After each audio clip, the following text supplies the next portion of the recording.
जय श्रीराम मित्रांनो, तुमचं आपल्या VL ब्लॉगमध्ये खूप खूप स्वागत आहे. आज आपण मित्रांनो बघणार आहोत एक जबरदस्त बाईक रायडिंग ग्लव्स. हे फक्त ग्लव्स नाही किंवा स्टाईल नाही, तर हे सेफ्टी, ग्रीप आणि कम्फर्टसाठी खूप इम्पॉर्टंट आहेत. तर आजचा ब्लॉग हा स्पेशल असणार आहे, तर शेवटपर्यंत बनून राहा आपल्या ब्लॉगमध्ये.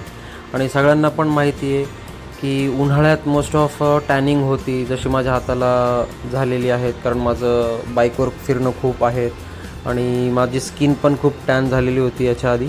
पण मी विचार केला की नाही, आपण बाईक ग्लव्सच घेऊ आणि याचा रिव्ह्यू, याची अनबॉक्सिंग, याच्याबद्दल डिटेल आपण नक्की आपल्या यूट्यूब फॅमिलीला पूर्ण शेअर करू. तर चला मग आपण करूया आता अनबॉक्सिंग आणि मस्त मजा येणार. आणि सगळ्यात महत्त्वाचं, या ग्लव्सची मी तुम्हाला नक्की लिंक पण शेअर करेल डिस्क्रिप्शन बॉक्समध्ये, तर नक्की तिथून जाऊन सगळ्यांनी परचेसही करू शकतात, कारण जेन्युइन प्रोडक्ट महत्त्वाचं असतं. आणि सगळ्यात महत्त्वाचा हा व्लॉग बनवायचं एकच रिझन आहे की आपल्याला सेफ्टी गिअर्स हवेत ॲक्सिडेंटमध्ये, किंवा काही एमर्जन्सी असेल, बरोबर आहे, किंवा गाडी चालवून हात खूप दुखतात, ग्रीप हवं असतं त्या ठिकाणी. तर मग मी नक्कीच सजेस्ट करेल की तुमच्यासाठी हे ग्लव्स खूप इम्पॉर्टंट आहे आणि बेस्ट आहे. त्याचा रिझल्ट पण छान आहे, कारण मी आधी पण वापरले होते, आता हे सेकंड टाईम आहे की मी यूज करतो आहे. तर नक्की सगळ्यांनी व्हिडिओवर बनवून राहा, खूप मजा येणार. चला तर मग आता आपण व्लॉगला सुरुवात करूया. बॉक्स कुठं गेलं? बॉक्स ॲक्च्युली बॉक्स पण नाही, फक्त एक नॉर्मल पिशवी होती की ज्याच्यात आपले ग्लव्स आलेले होते. तुम्ही बघू शकतात मित्रांनो, खूप बेस्ट आहे.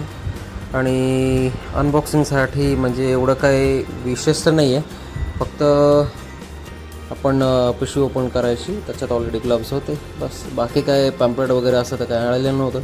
फक्त एवढंच की पिशवीची थोडी क्वालिटी छान होती, ती मला आवडली, बाकी काही हरकत नाही आहे.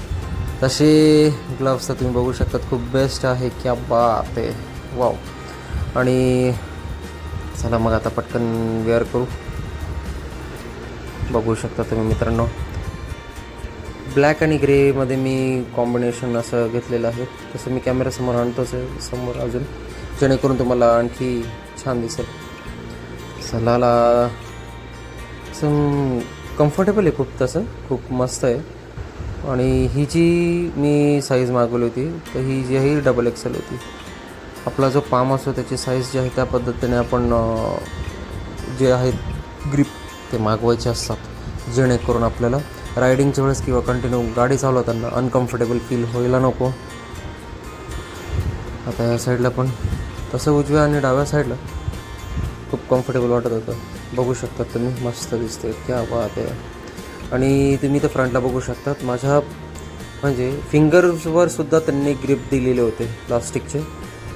आणि इथं वरतीसुद्धा बघा, जेणेकरून पडलो तरी माझं बोन ब्रेक होणार नाही, हड्डी ब्रेक होणार नाही. माझा हाताला पामलासुद्धा सपोर्ट दिलेला आहे, आणि जेणेकरून हात घसला तरी ते प्लास्टिक घसेल, माझा हात पूर्ण सेफ राहील, हे सगळ्यात महत्त्वाचं आहे. आणि पूर्ण पामवर रबरी ग्रिप दिलं होतं, जेणेकरून आपण ॲक्सिलेटर किंवा क्लच पकडताना आपल्याला जास्त एनर्जीची गरज लागली नाही पाहिजे. ग्रिप त्यासाठीच असतं, याला आपण एक स्मार्ट ग्रिप म्हणतो, बरोबर. तर मी तुम्हाला नक्की सजेस्ट करेल की नक्की हे ग्लव्स तुम्हा सगळ्यांसाठी छान आहेत. आणि सगळ्यात महत्त्वाचं, आता आपल्याला मोबाईलसाठी फिंगर जी आहे ती ओपन करायची आहे. ती कशी करायची ते मी तुम्हाला आता लगेच दाखवूनच देतो. फक्त इथून आपल्याला फ्रंटला जो अंगठा आहे त्याचा शेंडा तो कट करायचा, जेणेकरून कट कसा करायचा, काय करायचा, याची सगळी डिटेल आता मी तुम्हाला लगेच दाखवणार आहे. तर चला मग मित्रांनो, आता आपण घेतलेलं आहे ग्लव्स, आता आपण कट करणार आहेत. फक्त कट करताना सांभाळून घ्यायचं मित्रांनो की तुमचे जो अंगठा आहे त्याचा फक्त पुढचा शेंडाच कट झाला पाहिजे, पूर्ण कट करायचं नाही, कारण शेंडा कट झाला तर त्याला फोल्ड करून आपल्याला पुन्हा शिवायचं सुद्धा आहेत. तर तुमच्यावर डिपेंड आहे. तर एक तर तुम्ही शॉपमध्ये जाऊन करू शकतात किंवा तुम्ही घरगुती पण करू शकतात, बरोबर आहे. तर मी तुम्हाला नक्की सांगेल की हे 2 मिनटाचं काम आहे, जास्त वेळ पण नाही आहे की एवढं शॉपमध्ये घेऊन जायची गरज पण नाही आहे त्याला, कारण खूप इझी आणि सिम्पल आहे. तर बघा, मी आता तुमच्यासमोरच कापतो आहे. अशा पद्धतीने आपल्याला फिंगर जी आहे ती कट करायची. थोडीच कट केलेली आहे एकदम, फक्त फिंगर आपली ओपन झाली, बघू शकता तुम्ही. आणि आता मी तुम्हाला घालून दाखवतो, म्हणजे एक्झॅक्ट कसं होईल ते कळेलच. हे बघा, आता आला आपला अंगठा बाहेर, बरोबर. याच्यातून कसं आहे, एक मिनटं, आता तुम्हाला याच्यात फोल्ड करून दाखवतो. आता यात तुम्ही जे बघतायत कॅमेऱ्यात, बरोबर, तर ते मी फोल्ड करून दाखवतो आहे. एक्झॅक्ट ते शिवल्यानंतर छान दिसेल, पण आता सध्या तुम्हाला एक डेमो म्हणून दाखवतो आहे मी. हे अशा पद्धतीने तुम्हाला शिवून घ्यायचं आहे, किंवा तुम्ही घरी बसल्या बसल्याही शिवू शकता, तसं काही अडचण नाही आहे, खूप इझी आहे. या प्रकारे आपला जो आहे तो थंब पूर्ण असं शिवल्यानंतर दिसेल. एक्झॅक्ट कसं शिवायचं किंवा कशी काय आहे अजून मी डिटेलमध्ये व्हिडिओ बनवलेला आहे, तो चालू आहे कंटिन्यू. असंच आपल्या ब्लॉगवर बनवून राहा. आणि चॅनलला सबस्क्राईब नसेल केलं तर सबस्क्राईब नक्की करा, फॉलो नक्की करा, कमेंट नक्की टाका. तर चला मग आता मित्रांनो, आपण तुम्हाला मी अंगठा आपला जो आहे तो कसा शिवायचा, काय शिवायचा, कसं एकदम सिम्पल प्रोसेस आहे बघा. तर आता आपण ऑलमोस्ट मी अंगठा जो आहे तो इथं शिवलेला आहे, तुम्हाला दाखवतो. मी ॲक्च्युली हा घरीच शिवला, एकदम इझी प्रोसेस आहे, काहीच नाही, फक्त सुई धागा घ्यायचा बस, त्यातूनच आपलं काम झालेलं आहे. जुगाड, मुंबईचा जुगाड म्हणतो आपण याला, बरोबर. तर अशा पद्धतीने थोडंसं वेगळं पण दिसतंय, फंकी दिसतंय. आणि जो धागा यूज केलेला आहे तो खूप स्ट्रॉंग आहे, की जो तुटणार पण नाही फ्युचरमध्ये. आणि आपली जी थंब आहे ती पण कम्फर्टेबल राहील, मोबाईल ऑपरेट करताना पण खूप इझिली आपण ऑपरेट करू शकतो. मी एक मिनटं मी तुम्हाला ना हँडग्लोव्ह सरळ करून दाखवतो. हे बघा, आता या पद्धतीने आपण हँडग्लोव्ह सरळ केलेला आहे, शिवलेला भाग जो आहे तो मध्ये गेलेला आहे, आणि अशा प्रकारे आपल्याला लुक दिसतो, थोडासा वेगळी दिसतो. आता माझा मुंबईचा जुगाड म्हणता येईल, तुम्ही समजून घ्या.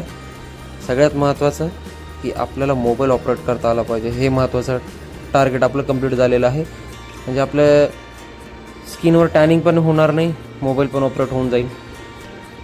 आणि जर काही इमर्जन्सी असेल किंवा जर ॲक्सिडेंट वगैरे होत असेल तर आपला थंबसुद्धा सेफ आहे. तुम्ही बघू शकतात, फक्त माझा अंगठा जो आहे तो सुरुवातीचाच कट करून मी शिवलेला आहे. मला कसा वाटतो आहे आजचा ब्लॉग, नक्की कमेंट करा. आणि आपल्या चॅनलला असंच प्रेम असू द्या. तर आता बघू पुढच्या ब्लॉगमध्ये भेटू आपण नक्कीच मित्रांनो. आजचा हा ब्लॉग कसा वाटला नक्की मला कमेंट करा. आणि लाईक, सबस्क्राईब नसेल केलं तर सबस्क्राईब करा. आणि सगळ्यात महत्त्वाचं तुमचा प्रेम, तुमचा सपोर्ट असू द्या असाच. तर मी तुमच्यासाठी आणखी वेगवेगळे असेच ब्लॉग घेऊन येत राहील. आजचा ब्लॉग जो आहे तो हिंदी टू मराठी डब होता, त्यामुळं असं तुम्हाला स्क्रीनवर एक वेगळं चित्र दिसतं आहे, बॅकग्राऊंडला माझा आवाज वेगळा दिसतो आहे. तर भेटू आपण आता पुढच्या ब्लॉगमध्ये, ठीक आहे. तर ज्यांनी सबस्क्राईब नसेल केलं तर त्यांनी नक्की सबस्क्राईब करा आपल्या चॅनलला. तोपर्यंत जय श्रीराम, हर हर महादेव.